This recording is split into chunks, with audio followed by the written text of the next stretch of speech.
Amado. Gente, Filipenses 1:6. Estou convencido de que aquele que começou a boa obra em vocês vai completá-la até o dia de Cristo Jesus. Quantos projetos nós começamos e não terminamos, né? Quantos sonhos. Quando a gente era criança, a gente planejava, a gente sonhava tanto, queria tanto. Às vezes nós fomos tão frustrados nos nossos planos, nada saiu do jeito que a gente pensou, que a gente decidiu não sonhar mais. A gente decidiu, não vou ficar sonhando mais não, porque deu tudo errado mesmo. E às vezes nós anestesiamos esse lugar de sonhar, de desejar ter algo, porque a gente fala, vai dar errado mesmo, não vai dar certo. E hoje eu queria dizer para você que nós somos um projeto de Deus, nós somos obra de Deus. Enquanto nós estivermos vivos aqui na Terra, nós estamos sendo construídos, nós estamos sendo trabalhados na nossa história, em todo o nosso contexto, estamos sendo trabalhados. Ontem eu postei um vídeo, depois não sei se vocês viram, um vídeo logo à noitinha eu postei, falando que que muitas vezes o que nós estamos vivendo hoje é resposta de algo que a gente orou lá atrás, é resposta de oração. Mas às vezes aí teve alguém que comentou assim, eu não acredito que a dor e a solidão são resposta. Por que não? Por que a resposta de Deus tem que ser só coisas boas, só coisas divertidas, só coisas incríveis, só coisas mirabolantes?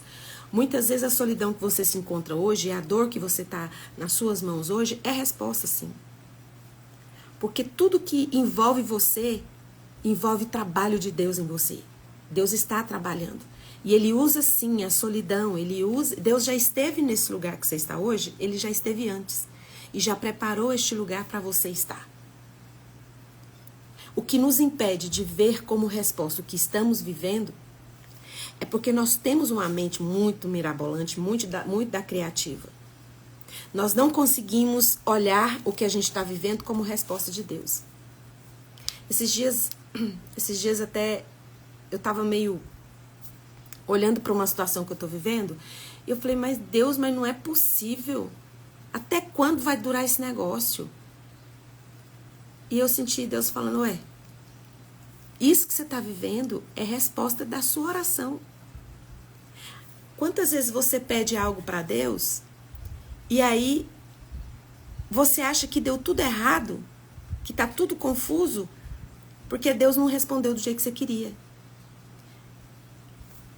Quando você pede para Deus agir na sua vida, as coisas vão sair do lugar mesmo. As coisas vão desencaixar mesmo. Porque tudo que a gente constrói com a nossa força, com o nosso entendimento, não tem uma base sólida para sustentar o nosso futuro. Por isso que nós temos muitos projetos que a gente começa, a gente não termina. Ficam inacabados. A gente começa naquele entusiasmo, aí vai no caminho, a gente vai perdendo o entusiasmo e a gente não termina. E a gente começa a medir o poder de Deus, medir a força de Deus, medir o amor de Deus com a nossa régua, de acordo com o que a gente vê. Porque a gente começa tanta coisa e não termina, que a gente acha que o que Deus começou na sua vida, Ele não vai completar. Deus não é homem para mentir, e não é filho de homem para que se arrependa. E Deus não se arrepende de quem Ele escolhe e abençoa. E Deus escolheu abençoar você. Então, por mais que você esteja num lugar onde você fala assim, eu não acredito que a solidão e a dor é resposta de Deus. Tudo Deus trabalha no seu bem.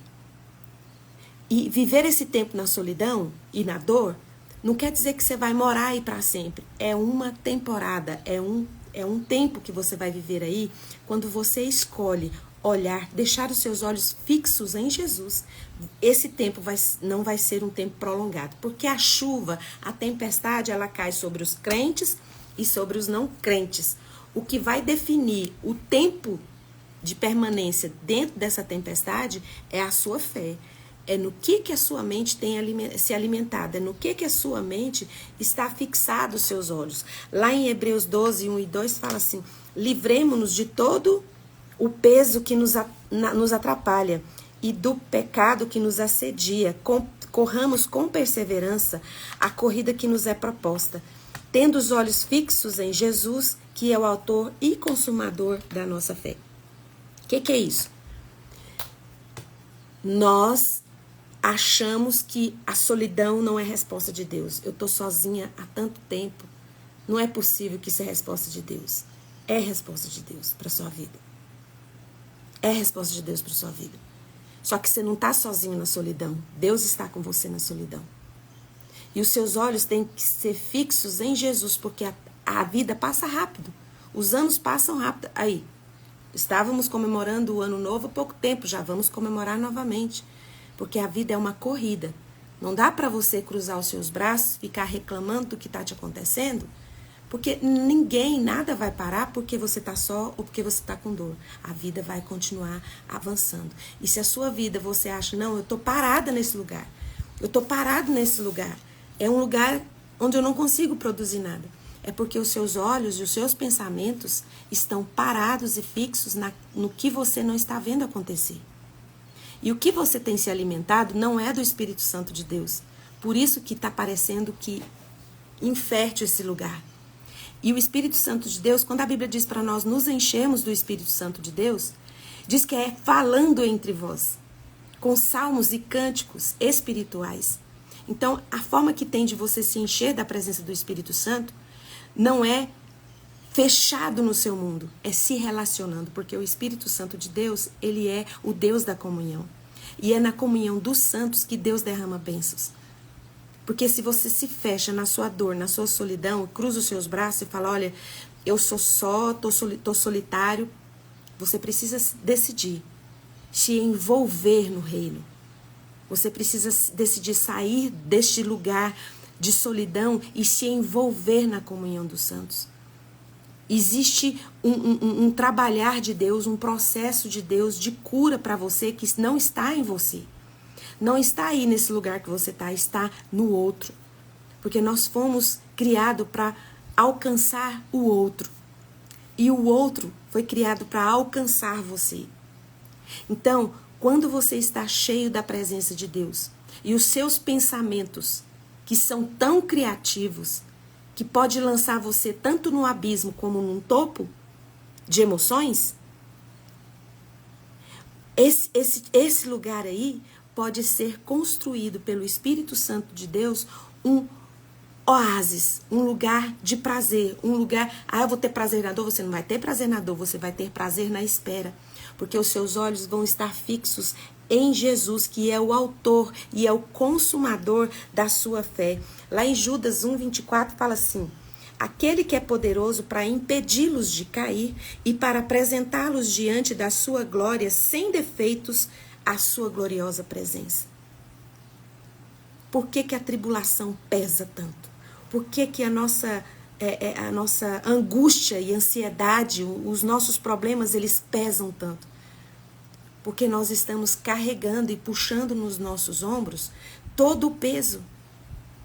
Todo o peso do problema e da tribulação. Não estamos deixando que Jesus nos apresente o peso da glória. Porque ficamos comparando sofrimentos.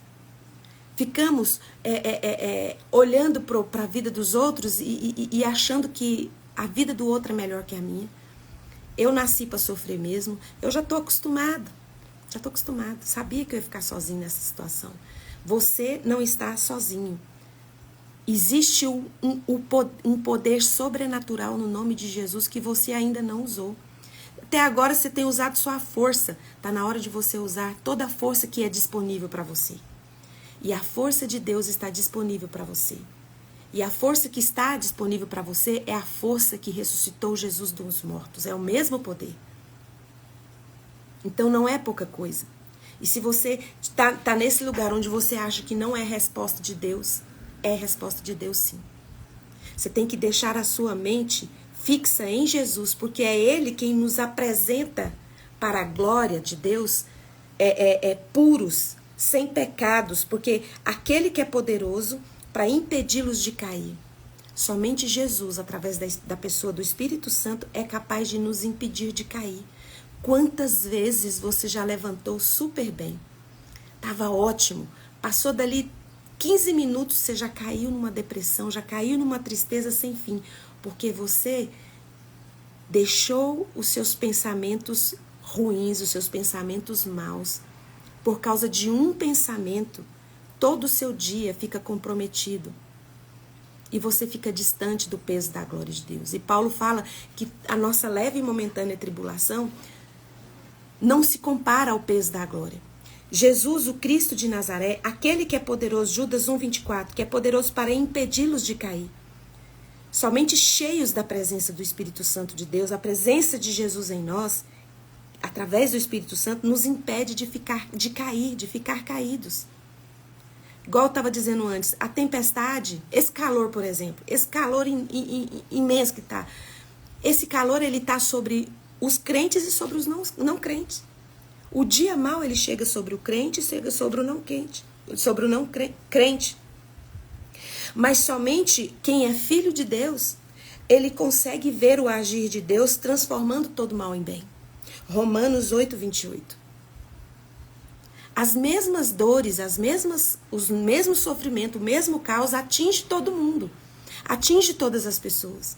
Mas somente quem é filho de Deus, somente quem se alimenta da presença de Deus com os olhos fixos em Deus, não nas pessoas ou nas situações, somente quem é filho que consegue ver o peso da glória, mesmo num lugar de solidão, mesmo num lugar de dor, porque sabe que Deus está trabalhando.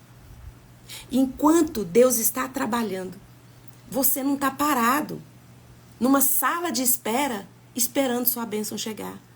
Você está se movimentando na direção de Jesus, com os olhos fixos em Jesus, ajudando o outro, sendo boca de Deus na terra. Porque enquanto você fica fixado no seu problema, na sua angústia, na sua dor, você vai viver um crente, um filho de Deus frustrado. Porque muita coisa você começou e não terminou. Muitos projetos seus deu errado. Então você acha que você também vai dar errado. Que Deus não tá vendo o que está acontecendo com você. Que você está sozinho, você não pode contar com ninguém. Não, nem vou sonhar, nem vou pensar. E lá em Provérbios 16 fala que o coração do homem, ele pode fazer planos. A diferença se aqueles planos vão ser bons ou vão ser ruins na vida dele é ele entender, é o homem entender, é a gente entender que a resposta certa não vai estar em nós mesmos ou em pessoas e situações. A resposta certa para os nossos planos e sonhos estão em Deus. Estão em Deus. Aí você fala, Fernanda, mas você está enxugando o gelo. Eu sei que Deus é capaz, eu sei que Deus faz. Mas uma coisa é você fazer, outra é você saber. Outra coisa é você colocar em prática o que você sabe. Então, enquanto você ficar aí parado na sua dor, achando que o que você está vivendo, você orou e está tudo contrário do que você pediu, tudo contrário do que você orou. Entenda, isso é uma resposta de Deus para você. Alguma coisa você vai ter que fazer. Você vai ter que recalcular sua rota. Muitas vezes você precisa mudar o seu entendimento. Mas o problema é que quando a gente embirra é uma coisa em Goiás, quando a gente incute, quando a gente cisma, quando a gente fica com aquele pensamento fixo, a gente não quer abrir mão das coisas. E a gente vai com a força do nosso braço num caminho que Deus já mostrou para você que não é para você ir por aí. Porque a solidão, a dor, a tribulação, eu tenho visto, por exemplo, na minha vida, que é tempo para que eu recalcule a minha rota. Eu preciso recalcular minha rota. Eu paro e falo, peraí. Isso eu não estava esperando. Eu paro assim e penso, isso eu não estava esperando, eu não estava imaginando que isso ia acontecer. Porque nós somos seres transformáveis, mutáveis. O tempo todo nós estamos mudando de pensamento, nós estamos sendo transformados. Só que nós somos mudados, o ambiente chega de surpresa, muda tudo, e aí nós não permitimos que Deus mude o nosso entendimento. Nós continuamos nesse caminho, nós continuamos com essa opinião. Eu orei tanto, eu busquei tanto. Tá, mas essa dor insistente, essa solidão insistente, essa angústia é recalculamento de rota. Não insista por esse caminho que está indo os seus pensamentos. Não insista. Esses dias, acho que eu contei pra vocês, né? Tava tendo um jogo do Flamengo aqui e eu fui pro ensaio aqui em Brasília. E eu pensei, tá tendo jogo do Flamengo. Eu vou abrir o Waze pra saber qual é o melhor caminho. Porque eu sabia que tava lotado de gente e que o trânsito ia estar terrível. Então eu liguei o Waze e fui pro meu ensaio tranquilamente. Por uma rota tranquila, por uma rota maravilhosa, que eu cheguei rápido, não cheguei atrasada. Só que na hora de sair do ensaio, eu esqueci de ligar o Waze para ver qual o melhor caminho para eu vir para casa. Eu não liguei o Waze, gente, tava voada. Ué, se o jogo começou a hora que eu tava indo, a hora que eu tava voltando do ensaio, o jogo tava terminando. E o Flamengo perdeu, né, gente? Você sabe, quando o time perde ou quando acontece alguma perda, a tristeza é grande, né? E o povo até para andar tava andando assim, carregando aquele peso da tristeza, mais lento ainda.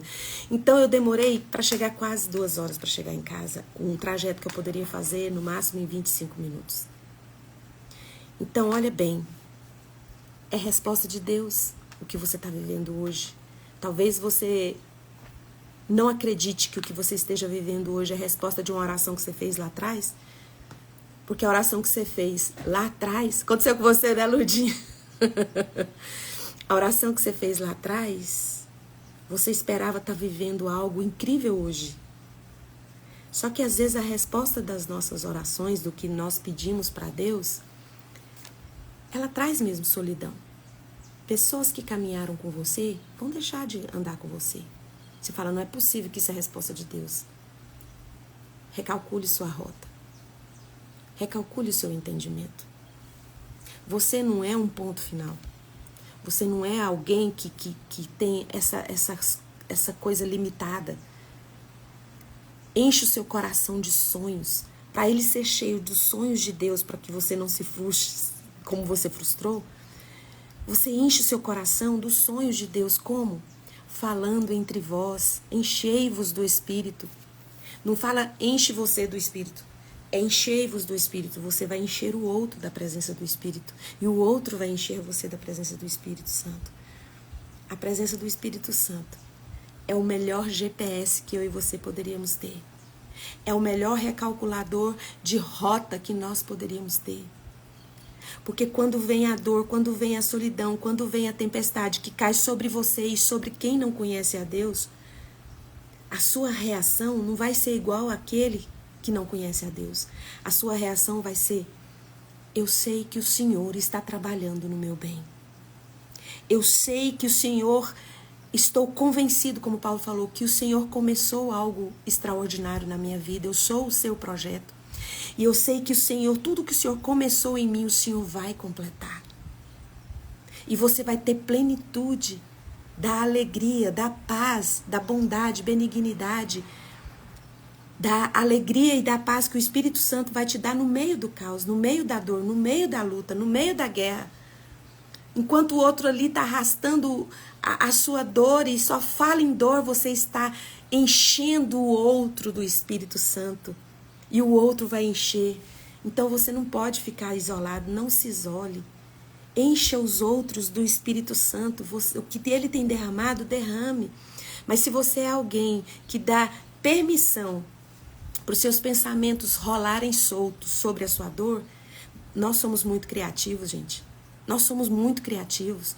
Nós criamos problemas que não existem. O seu pensamento, ele cria coisa que não existe. Quantas coisas que você tinha medo, que você chegou até esse negócio e não era nada daquilo que você imaginou. A maioria dos nossos medos são imaginários. Porque nós temos um pensamento muito criativo. Nós imaginamos muitas coisas. E muitas das nossas dores são imaginárias. Elas não estão realmente acontecendo. E nem vão acontecer. Por isso é necessário que nós olhemos, fixamos, aqui em Hebreus 12:2 fala, fixemos, corramos com os olhos fixos em Jesus. Mas se você é alguém que tem se alimentado, tem gente que assiste todas as notícias do dia. Eu conheço algumas pessoas que ficam o dia todo assistindo todos os jornais. Todos os jornais. E são pessoas extremamente pessimistas. São pessoas extremamente solitárias. E quando Deus fala assim, eu faço que a mulher estéril seja alegre mãe de filhos, é que Deus chega e traz novidade para você. Deus chega onde você está e faz a alegria ser instalada apesar do caos. Ele troca as suas cinzas por coroa de alegria. Mas para isso você tem que entender que o que você está passando na sua vida, você tem que parar de deixar a sua imaginação correr solta com pensamentos negativos, coisas que não são verdade. Você pode estar super bem, terminar essa live super bem, mas se você começar a imaginar coisas ruins que vai acontecer, isso vai acrescer. Quem tem síndrome do pânico sabe do que eu estou falando. A síndrome do pânico, ela vem e tira o ar, a gente fica sufocado e tudo é questão daqui, ó, pensamento. A gente começa, é porque eu já tive, tá, gente? Síndrome do pânico, eu sei o que é. A gente começa a pensar, meu marido vai morrer, meus filhos vão morrer, eu vou morrer. Pra que eu vou sair daqui? Eu vou morrer? Tudo a gente pensa que vai morrer, e a gente vem aquele sufoco, tudo coisa aqui, ó. Imaginação, pensamento. Então, se você colocar os olhos fixos em Jesus, você vai ver que toda dor que você está passando, toda tristeza, é para que você recalcule. Não é por aqui que eu vou. Senhor, onde é que é para eu ir? Se você não sabe, é para você parar e esperar. Talvez você fale, Fernando, mas eu não sei o que falar, então não fale. Eu não sei o que fazer, então não faça. Êxodo 14:14, para terminar essa live. O Senhor lutará por vocês. Tão somente acalme-se. Respira. Você é um projeto que Deus vai completar essa obra. Ele vai terminar o que começou em você. Porque Deus não é homem para mentir. E nem filho de homem para que se arrependa. E Ele não se arrepende de quem Ele escolhe e abençoa. E eu e você somos escolha de Deus. Que Deus abençoe o seu dia. Que Deus abençoe a sua vida. Coloca a mão no coração e eu vou orar por você. Pai, em nome de Jesus, obrigada, Senhor, porque o Senhor é o nosso Deus. O Senhor não age como nós agimos, não pensa como nós pensamos, porque os seus pensamentos são mais altos. E Pai, ajude-nos a olhar nossa dor neste momento e ajude-nos a recalcular a nossa rota. O que nós estamos insistindo que nós devemos abrir mão? Quais são as pessoas que estamos segurando nas nossas mãos e não queremos deixar ir? Nos ajude. Derrama, Espírito Santo, sobre nós a tua graça e a tua misericórdia, para que tenhamos plenitude de todo o fruto que o Senhor tem para dar para nós, para que enxerguemos o caos como o trabalhar de Deus em nós, para que enxerguemos as nossas dores como um lugar onde o Senhor está completando a sua obra perfeita em nós. E ajude-nos a parar de imaginar coisas que não existem, dores que não existem, acrescentando dores. Ajude-nos a ficar debaixo da tua bênção, que não acrescenta as dores que nós já temos, mas sim que nós estejamos com os nossos olhos fixados em Jesus, o Cristo de Nazaré, que nos apresenta para a glória que o Senhor tem preparado para nós. Em nome de Jesus, Pai. Agora, na autoridade que o Espírito Santo de Deus nos dá, por causa do sangue de Jesus derramado na cruz do Calvário, eu ministro cura sobre a sua vida. Eu ministro cura sobre a sua dor física e a sua dor na alma sufocante. Seja liberta agora em nome de Jesus. Gente, eu sei que a live acabou, mas eu sinto de dizer só mais uma coisa para você. Tem uma música que chama Único, é do Marco Teles. Você procura essa música no Spotify e vai escutar. Tem uma mensagem muito única para você nessa música. E tem uma coisa que a gente está sempre conversando aqui, que tantos tronos, tantas coisas que nós reverenciamos, que não está na nossa vida, esses tronos que nós erguemos na nossa vida, colocamos pessoas num lugar de tão importância que nos fazem tão mal, mas nós colocamos ela ali naquele trono, naquele lugar, no lugar de Deus na nossa vida. E essa música fala que esse trono, às vezes você olha para uma situação, você fala assim, isso nunca vai mudar. esses tronos, desses reis, dessas coisas que nós olhamos e achamos que elas são poderosas e que não vão mudar na nossa vida, todos são jogados ao chão. E toda sombra que está na nossa vida, que nós projetamos, Deus vai apagar essas sombras, Deus vai tirar essas sombras, porque são sombras que às vezes nós projetamos. Em nome de Jesus, que Deus possa abençoar o seu dia e que toda sombra que você projetou sobre a sua vida caia por terra em nome de Jesus, para que você viva o melhor de Deus no seu dia e na sua vida. Um beijo, até amanhã, 6h30. Tchau, tchau.